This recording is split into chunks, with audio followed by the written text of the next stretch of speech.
haga keenyara cimdi ataadu camadamu ataatu camada abbaa barbaadee ataatu karaa barbaadee dhuftu ummanni keenya ofirraa qolata haqa isaa hin tikfata. Ergamtuun saba keenya keessaa baatee achi keessa galtees walii salphatti malee abadan ummanni Oromoo lammata hin garboomfamu.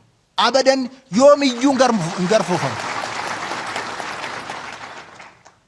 Haqa isaarraa gad dhaabbatee humni kamiyyuu ummata Oromoo lammata garboomfachuu hin danda'u. Boqonnaa sun cufamee jira. Boqonnaa sana namni danda'ee banu hin jiru. Hin jiru.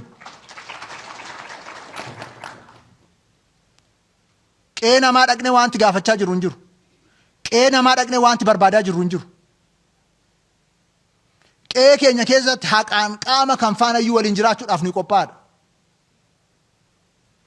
Haqa Oromoon awwaalee isarra dhaabbadha qaamni jedhoo jiraate immoo of awwaala.